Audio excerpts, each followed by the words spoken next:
Yeah, of course, of course. Yeah.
How's it going?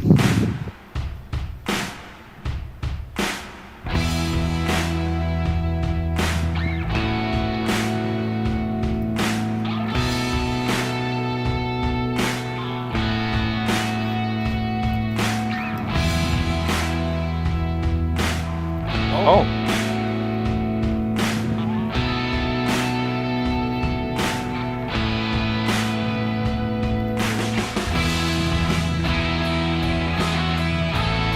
Wow.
Hello, good morning, good afternoon, and good evening, and welcome to the Desi Sportscast football show with Nevin Thomas. Nevin, good afternoon, my friend. How are you? All good, Bharat. How are you? Yeah, very, very well. I'm loving the Goa shirt. I'm glad you're wearing it proudly, and I think we need to keep talking about them and the Yeah, performances and how they did the nation proud. So good on you for that.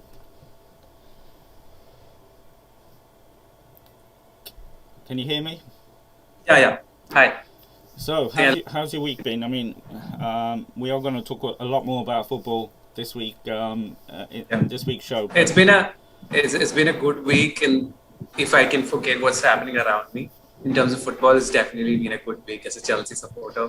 oh, don't Uh, get me started on Chelsea. We will I talk think about it. this Unfortunately, I can't avoid that conversation. We will come to it. But how are things generally? yes.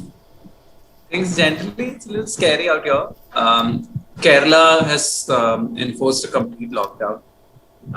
It was a partial lockdown so far, but like from this weekend, it's a complete lockdown for a week, and it's likely to get extended beyond that as well. And And will it exciting be? news is that I'm planning to get two kittens. Hopefully, I can get that done. A friend's cat is given birth to a few babies, and I'm planning to bring them home so that I have company. So from the next show onwards, don't be surprised if you hear some meows. That's a big commitment from your part.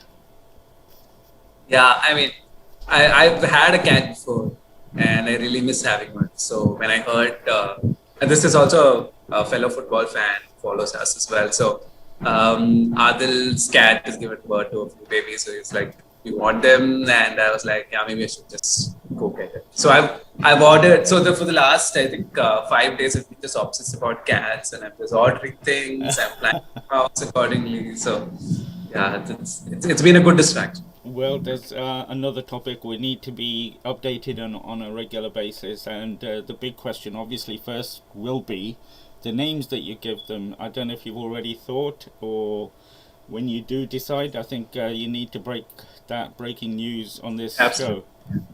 I did think about it, but then I realized that I should probably bring them home and then look at their features and their characteristics and then decide a name rather than, sort of predetermine a name. So let's see. I wouldn't be surprised if football is involved in some sense because that's our lives, right? So, Absolutely. but let's see. Well, I have to start with what a wonderful week your club has had. I watched pretty much all the games, from beating West Ham to outplaying Madrid, and what about yesterday as well? Your reflections on the impact Tuchel has had since he took over in January. It's just been an amazing transformation, basically with the same players. Massive, massive. And if I can just focus away from the team itself, I think it's been a long time since I sort of identified as a fan, and he's brought back that feeling. A lot of Chelsea fans I know, like now it's becoming very difficult for us to objectively analyze the team because we are back to being fans. And he's brought that back. The unity is back. Everybody's smiling. Everybody's fighting for their places, and so it's incredible in that sense. And I think we've discussed this in the show as well.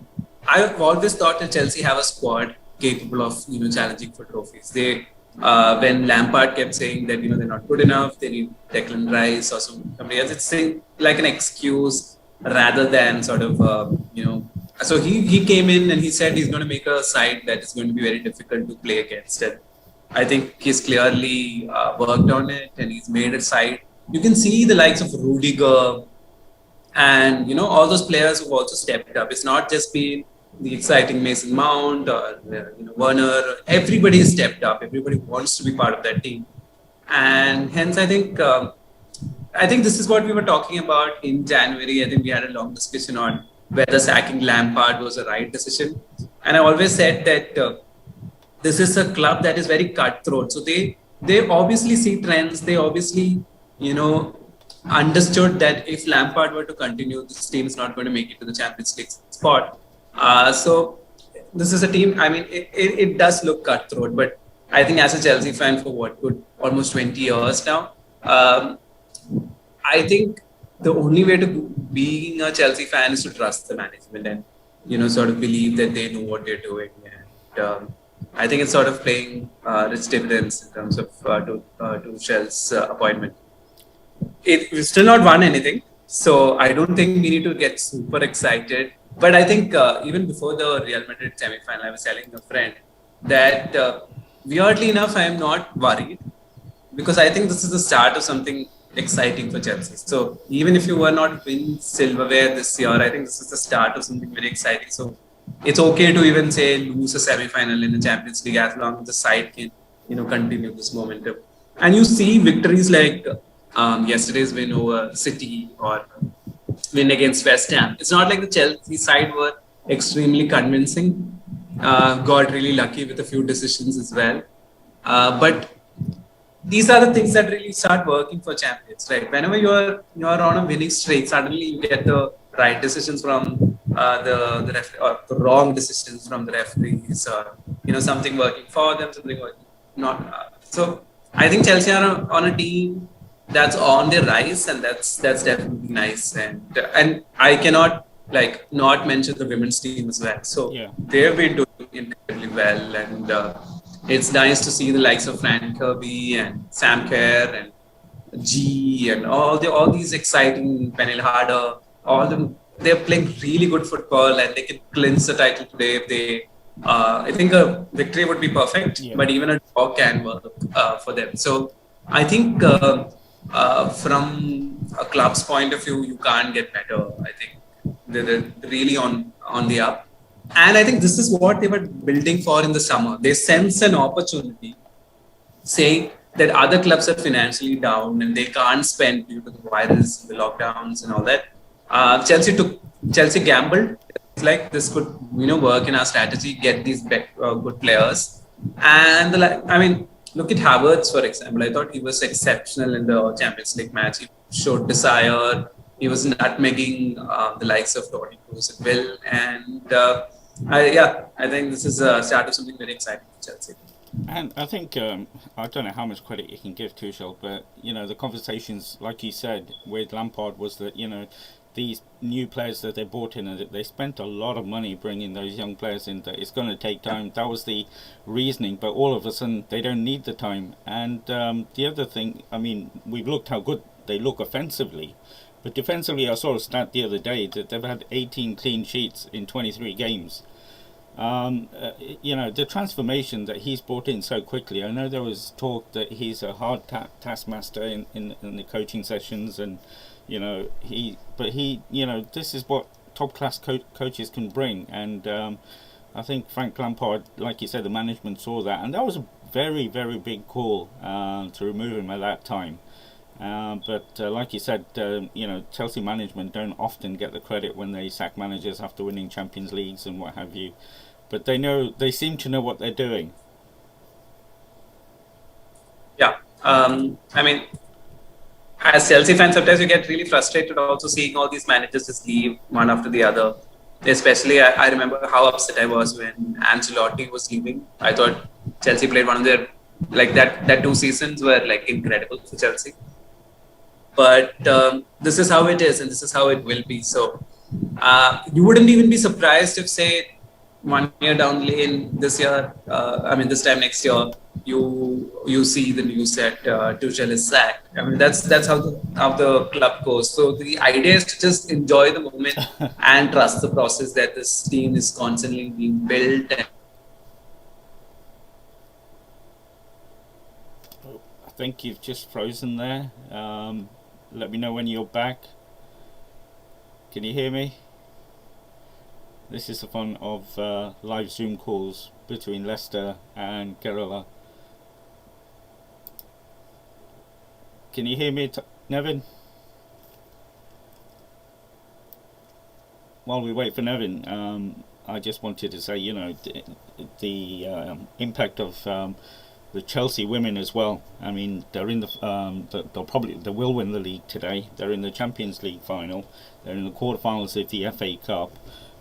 So the club is having an amazing season, both in the men and the women's. And I think the statement yesterday they made by beating Man City was incredible, amazing performance, and we'll just wait for Nevin to come back before I take his view because up to now, Manchester United were thought to be the team that might challenge Man City next season with a bit of investment.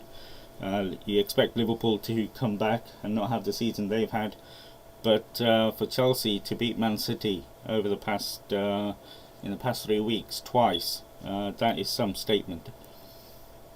So I'm just waiting for Nevin to try and come back onto the show, and we'll just start again. Let me see if I can get him, help him in. If you just bear with us.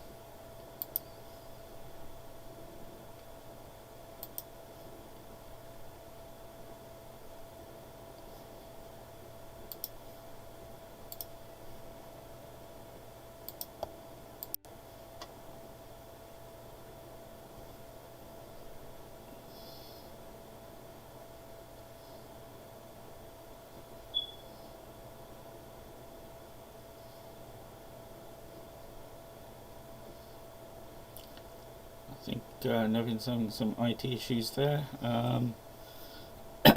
Excuse me, just bear with me.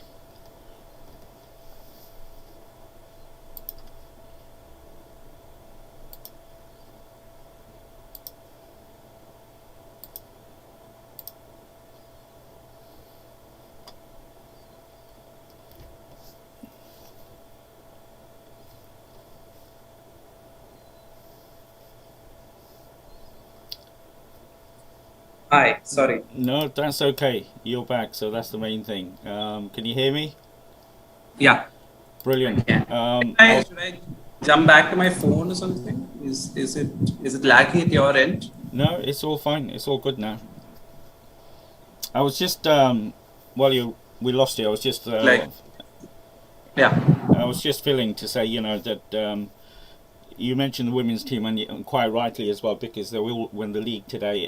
They're in the quarterfinals of the FA Cup. They're in the Champions League final.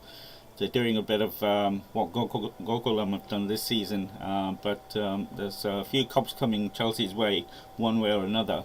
But I think yesterday's statement of beating Man City again at the Etihad, although home and away this season, it's become a bit irrelevant, but still that was a statement. Having beaten them in the FA Cup semi-final, then to go and do it yesterday, having been a goal down. I was saying that next season people were looking at Manchester United with a bit of an investment to challenge Man City. We expect Liverpool to not have the season they've had, and they'll be back. But I seriously think the main challenges now are looking like Chelsea.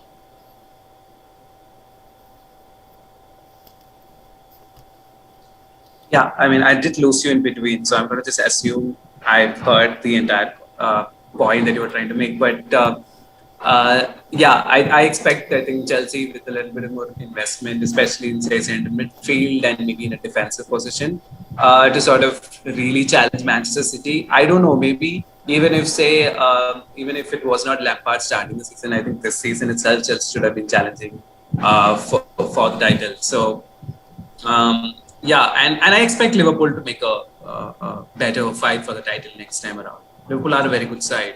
I think they'll change the things a little. They'll probably get a good striker and make tweaks here and there, because they now are a known system for English football. Everybody knows what to expect. Everybody knows that their fullbacks are going to come up, and everybody knows what a Salah or a Mane will do. So they definitely need a different type of attack, maybe a solid central attacker who can score a lot of goals. Somebody like Lewandowski would really make things very interesting for Liverpool. That said, yeah, I think Chelsea, Liverpool, United, you never know. A couple of signings here and there. United should be a top side, and they've got the fans, they've got the momentum. Everybody trusts Ole, so that's fresh for them. Again, I don't think Martial is the answer for them. So maybe getting another striker who can. Cavani's been playing really well, but the age doesn't favor him. So they can probably look for a good striker, or somebody like a Sancho whose value is apparently dropped to around 78 million. So that's definitely something that United can look at. So clearly, all the top four clubs, and I think Leicester has also made some couple of interesting moves. They've already, I think, agreed to sign that midfielder from Lille. Sumar, yeah. So I think Premier League is going to be exciting. Yeah, and I also think Premier League is going to be exciting because the likes of Barca and Real Madrid and Juventus have lost their financial power. So I think even a Tottenham or an Arsenal can now challenge them in terms of getting signings on board. So I think Premier League is going to have like a very good next 5 years. They're going to dominate all the competitions. Yeah, I think you're going a bit too far expecting Arsenal to be challenged in the next couple of years, but we'll see. I had an Arsenal fan yesterday on the show, and it was good talking to him. But yeah, you can see the power of the Premier League. We nearly had four teams in both of the European finals. Arsenal missed out, but another All England Champions League final. But looking at the other teams, how disappointed were you with PSG? And just goes to show money can't always buy you the titles. Yeah, absolutely. I would, in fact, admit that I got it really wrong. And Neymar really didn't step up. He was irritating throughout the match. He just dropped to the midfield, wouldn't pass the ball. Because you see, they have players with the potential to pass the ball around quickly.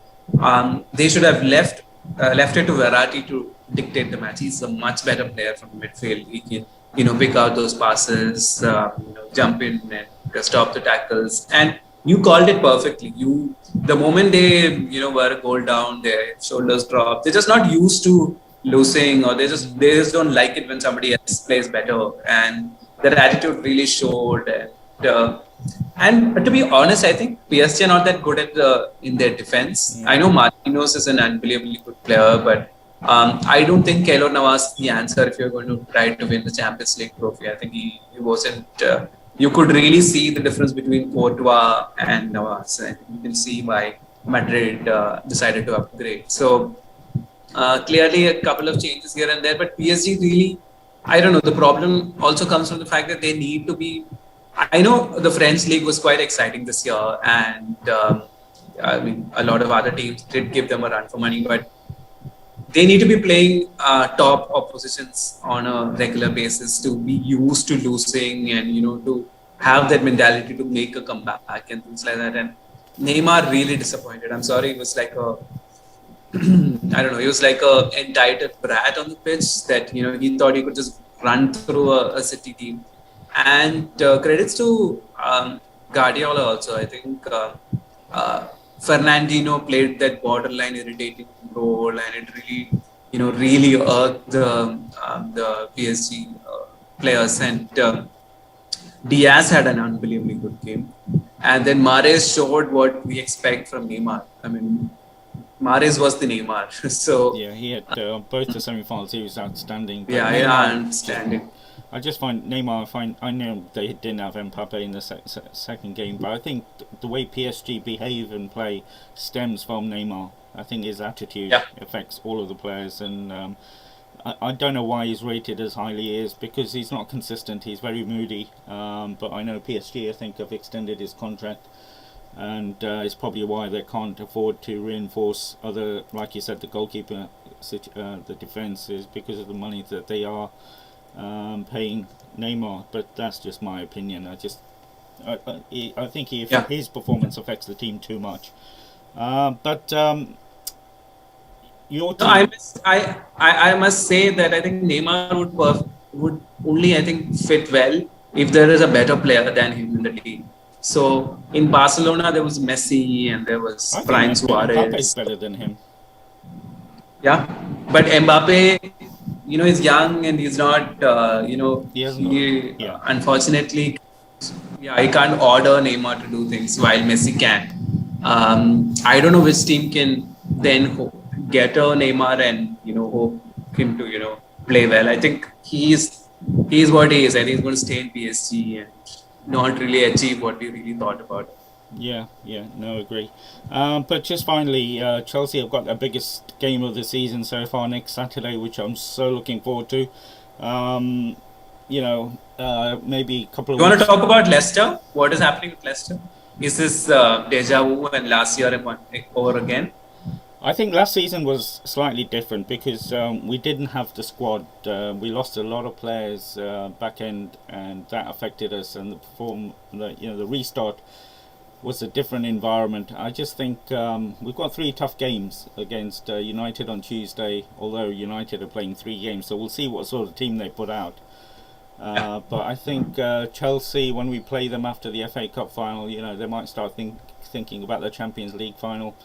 And then we've got Tottenham on the last day. I think we're probably, if we get 4 points from the last 3 games, I think we'll sneak into 4th place, depending on how other results go.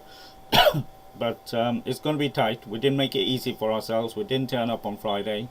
It was one of those days. I mean, to be fair, the Newcastle goalkeeper had a good day, but that's no excuse for letting in 4 very soft goals, in my opinion. It wasn't the Leicester that we expect. But the pressure is on Brendan, really, and the players to ensure that it doesn't happen again. I mean, the one good thing is that we've reached an FA Cup final and we will be in Europe again next year, but obviously we want to be in the Champions League, not the Europa League. So, I mean, there's positives and negatives, but I think if it happens again, it will have an impact, definitely. We were hoping to have it wrapped up by beating Southampton away, which we should have against 10 men, and definitely beating a Newcastle team yesterday. But Newcastle, we know, can blow hot and cold, and they've got a few players back, and they looked very decent yesterday or on Friday night. So it's a boggy team, and I, as Chelsea fan, also I've seen Newcastle just turn up and these Cisse's and Demba Bars scoring Maximin and all this. Yeah. So it's going to be a nervous time for Leicester fans. But like I said, one thing we've got this season is the FA Cup final next week against your boys. And as I was saying a couple of weeks ago, I would have said, we've got a slight outside chance of beating Chelsea, but the way Chelsea are playing at the moment, and I know you said there's no trophies as yet, but you go into that game now on the back of the performance this week, especially. I know you've got Arsenal midweek, but firm favourites for that game. But I'm so looking forward to our first FA Cup final in 52 years. I've been lucky enough to get a ticket, so I'll be going down to Wembley on Saturday, one of the 6,000. So really looking forward to it. Win or lose. I think Leicester can give it a go, though. Like, I think clearly now the sort of the pressure is shifted to Chelsea to deliver, because now they're looking like a team that is supposed to win trophies and a team in form. To be fair, they look like a team that can win trophies now. Yeah, but you still see that central midfield is incredibly stretched for Chelsea.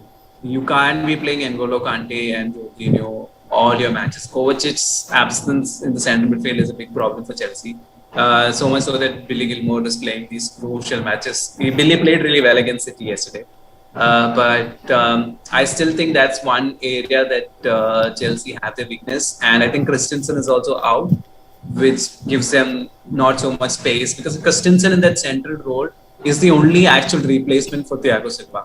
I don't think Zuma is perfect for that central role in a 3. He was lucky not to get awarded a penalty against him yesterday. Absolutely, and that if it is a penalty, it's a red card as well. Yeah. So clearly, Chelsea lack that player. If Thiago Silva can't be playing 3 matches in a week. No, he doesn't have that in his legs. So I think there are things in Chelsea's armor that Leicester, especially if they can turn up, with Vardy, and if that pressing is there, I think there are weaknesses for Chelsea, but you can't let them counter, because there is so much pace and directness in Chelsea's attack right now with Pulisic, Werner, Havertz. All these guys are really enjoying the football out there. So it's about not giving Chelsea that space to exploit, because Werner will keep running into those channels. I know he's not scoring goals, but he consistently keeps running into those channels with pace that you constantly are stretched as a defense. So it'll be very interesting. Yeah, absolutely. And win or lose, I'll still speak to you on Sunday. So I might not be in a fit state to do a podcast. We might have to postpone it for a week. Could be Could be the other way around as well. So. We'll see, we'll see. But really looking forward to the trip to Wembley and seeing the team in the FA Cup and live. So I'll feedback on how the day in occasion went. Just moving to football back home, and I just wanted to run through a couple of quick points before I come to my main topic. Couple of main topics. First one is no surprise. Krishna has been kept retained by ATK. He's got from all accounts, a good rise in his wage, and quite rightly. So you know, it just shows that ATK still want to challenge for the trophies, and they've got a big AFC Cup campaign coming up. I'm not sure if he'll be able to play, but a good show of intent from them already. Absolutely. Roy Krishna has been one of the finest players to have come to India in the recent times, and I'm saying it in terms of abilities. I know we've had like great players come here, but usually past their prime. But Roy Krishna came to India in his prime, and he's delivered, and he's been versatile. He suits the ATK system. The fans love him, so it makes all the sense to keep him. And so many think that he is even Indian. I've seen a lot of comments say that why isn't he playing for our national team? So I think that it sort of shows how much he's sort of been. He's become sort of a fan figure that people want him playing for India. So no surprise there. Yeah, absolutely, and I think he deserves the pay rise as well. The signing on fee, by all accounts, is over 5 crore. So he definitely earns that in terms of the goals and his impact for ATK. The other big news from Orisha was their news of getting David Villa onto their football committee and his organisation G7 onto that. Does that tell you which direction Rohan is taking the club back to the good old Spanish days? I suppose. I mean, clearly, Gumbawa was also involved in the whole deal. So clearly, I think Rohan is fancying that side of football back again, and he's trying to forget that season that just happened. Personally, I don't know how much this will help. I know Rohan's been taking Twitter to saying that this is not just a deal for the namesake, and they're really serious about football. They've been watching, monitoring, things like that. So I'm considering I have seen these a lot of these positive news really really die down. It'll be I'm just standing away and going to observe this. I'm not going to say it's bad. I'm not going to say it's good. I'm going to just sit back and observe what this deal is all about. But what a name to be involved in. Just when I saw David Villa, the first thing is he's going to come back and play. I mean, these are people you sort of admired. I sort of always, even when I was playing, I've always sort of played striker. And David Villa is sort of one of those figures that you've really enjoyed. It's a classic out-and-out striker, good in the box, make those runs. So to have that name involved, when I saw it, I was like, first, I need to get in touch with Rohan and somehow get a chance to talk to David Villa himself. But very exciting in that sense. But I don't know what the deal really offers. For that, I think we need to sit down and observe the next few years. But good, from the exterior, it looks like a good deal, and I mean, it can do no harm. Absolutely, and like you say, Coach Gumbauer is part of that organisation, the G7 Academies, and they've got those around the world. So it'll be interesting to see who Rohan appoints as manager as well. But this might be the first clue. I just want to move to breaking news today, and I was going to talk about it in a different way because BFC have got I thought they were going to have a big game in the final playoffs to reach the group stage against the team from the Maldives. But from what I've read, and you can correct me or not, but the sports minister from the Maldives has asked the team to leave the island because they've broken the COVID bubble. Yeah, and BFC owner Par Jindal has also confirmed this. He said 3 foreign players. I don't know why he had to pick the word foreign, but 3 players from BFC have obviously broken the bubble. My sources tell me it's more, and it's not just three. And apparently, one didn't even wear a mask. So things are a little.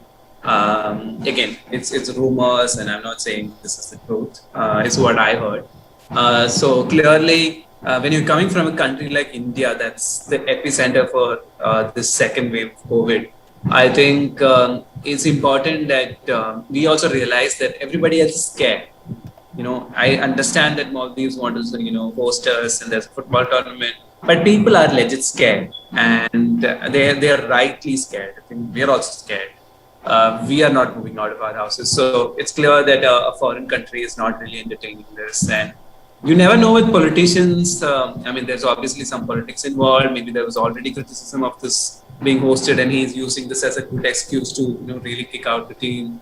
There are rumors that the AFC Cup might be postponed, but clearly Bangalore has done something wrong, which is why the owner has come out and apologized and said strict actions will be taken, which is sad. I mean, I would have expected them to be acting a little more responsibly. I know it's been very hard living in a bubble and staying away from, family sometimes and staying away from friends. But I think as professionals, we need to respect the times that we are in, and it was blunder from the players. It could cost them a place in the group stages. Yeah, it could cost them in the group stages and in effect, sort of affect the India's ranking in AFC competitions as well. Because if they are not going to, play, that means lesser points scored by Indian teams. So that it really doesn't help the Indian football at all, like in any sense. But it is really, obviously we don't know the full facts. We don't know how many players or what happened or how big a breach. But a breach is a breach, no matter big or small. But it is really disappointing. These are professionals, and they're representing not only their club but the nation. And like you said, there's a lot of nervousness around the world when anybody from India comes to their country, quite rightly. Because from what I've read, the current strain is one of those that can transmit very quickly. So I mean, there was no more embarrassment. I mean, I've said it to you in the podcast last week. It's very embarrassing to see the news. But we had the foreign minister from India come here for the G7 summit, and two of the Indian staff, tested positive. How embarrassing is that? So but the players, they've been used to the bubble. They know what the rules and regulations are. It is very, very disappointing. Fair play to Bath to come out and apologise. Like you said, I'm not sure why he singled out the foreign players.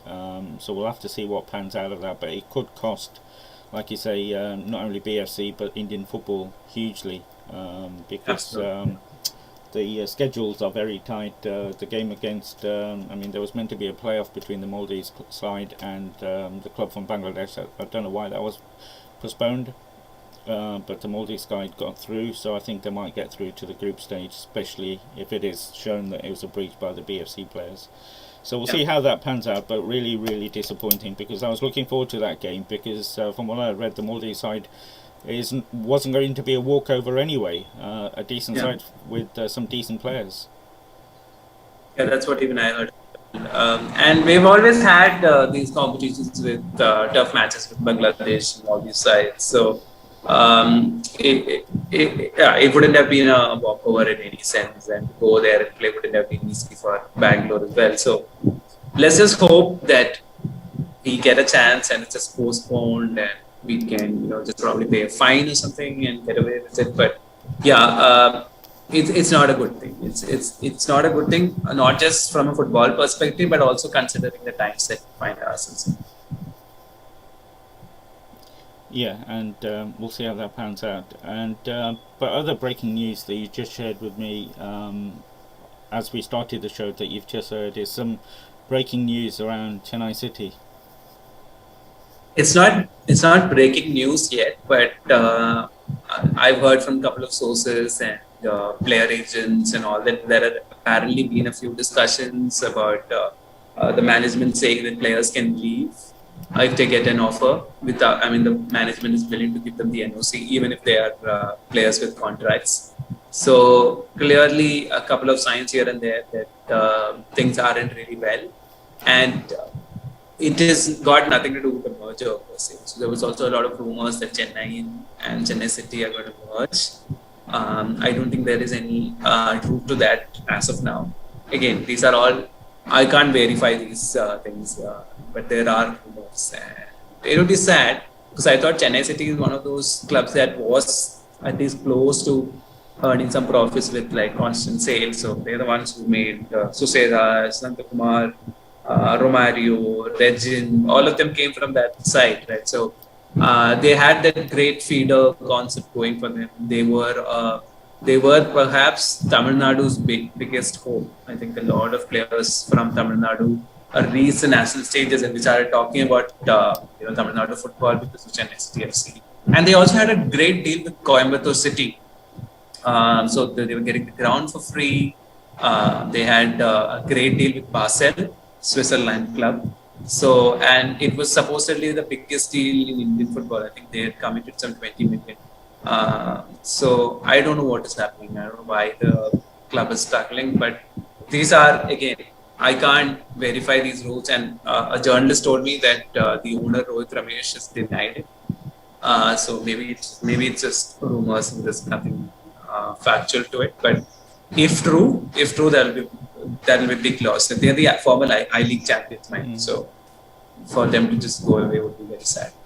Yeah, and I know they're the disappointing I League this year, season this year. But like you said, champions from 2-3 years ago, and they've represented the nation in Asian Cups. And but isn't this just what we expect to happen to other clubs because of the lack of funding for I League clubs? It's hard to sustain. Absolutely. And if I may add, in a season like this, played in a bubble and no TV coverage for them and things like that, you need to save these clubs. The federation in the country is to come out and say, we're going to bail you out, we're going to give you some financial assistance. No sort of ownership from the federation. It's disgusting. You want football to survive in the country, save them, support them. You've seen this kind of support across the world for companies, for football clubs and everything. What have you done? You've sort of destroyed the league. You've ensured.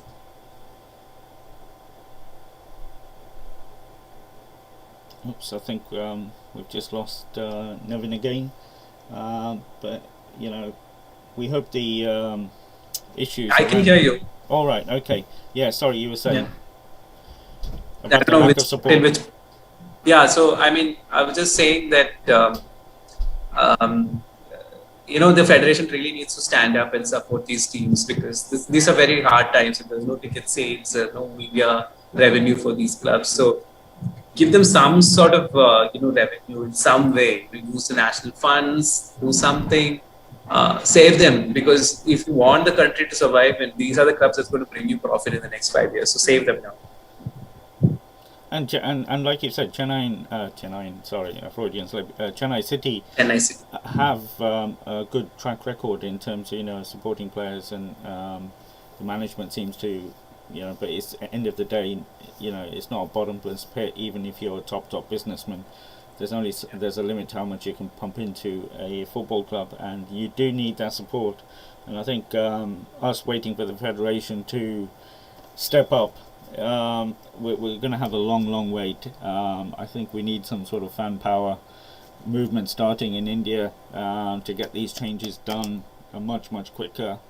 There's a lot of changes that need to be brought in. I don't think I should add, things are not better for ISL clubs either. No, it's not like so they are also suffering 50 crore losses every year. I mean, even if you're extremely rich, why would you want to throw away 50 crore? Yeah, like it makes no sense, right? So exactly. And there is a path to generate any revenue in the near future as well. So yeah. It's right now, I think it's a philanthropy level, but at some point people might think, why should I do it for a football club? I'd rather go give it to an NGO that's working with kids or things like that. Why would you want to give it away?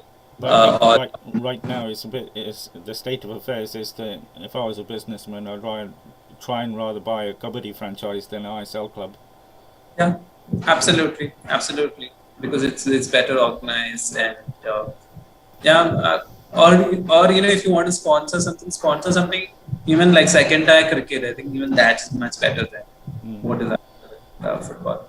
Yeah, And like I said, we need some changes, and we'll talk about the changes that we think in an ideal world the Federation should bring in, and we need to start talking about that, because just saying the Federation needs to step up, I don't think it's going to happen soon. And I mean, to be fair, when Bath sent that open letter, about the financial issues clubs of his stature are facing, you would think that would be an eye opener, and the powers that be would have taken notice. But we've had conversations with Rohan that sometimes it's not always easy to speak if you're one of the so-called smaller clubs as well. So we'll see what happens with that. I hope something happens with Chennai City, that these are rumours, and the club can survive, because they are a great asset to the I-League, and with the team that they've got, you never know, they might get into the ISL once relegation promotion comes over there having to pay a fee. So we've covered a lot today in the show, and it's been a little bit negative to end with. But the positive side is the IPL's been postponed. So we talked about this last week. It seems like last year. Yeah. A lot of that has happened. But I think the BCCI lost the moral high ground when they were forced to abandon the tournament rather than take the decision for the benefit of the nation. But football outside India, we've got lots to look forward to in terms of the FA Cup. Like I said, the build-up has started here in the city. I'm looking forward to it. I'll try and pick up a souvenir or two for you as well and send that over. But it's been absolutely fantastic again talking to you. I covered a lot of topics, but the main point, as always, is please stay safe. Look after the family. I know it's tough times there. I don't know when the peak is going to happen. They keep telling me it's this week, but I'm waiting for the peak there. But I'm sure we'll get out of it soon, and in the meantime, stay safe, my friend.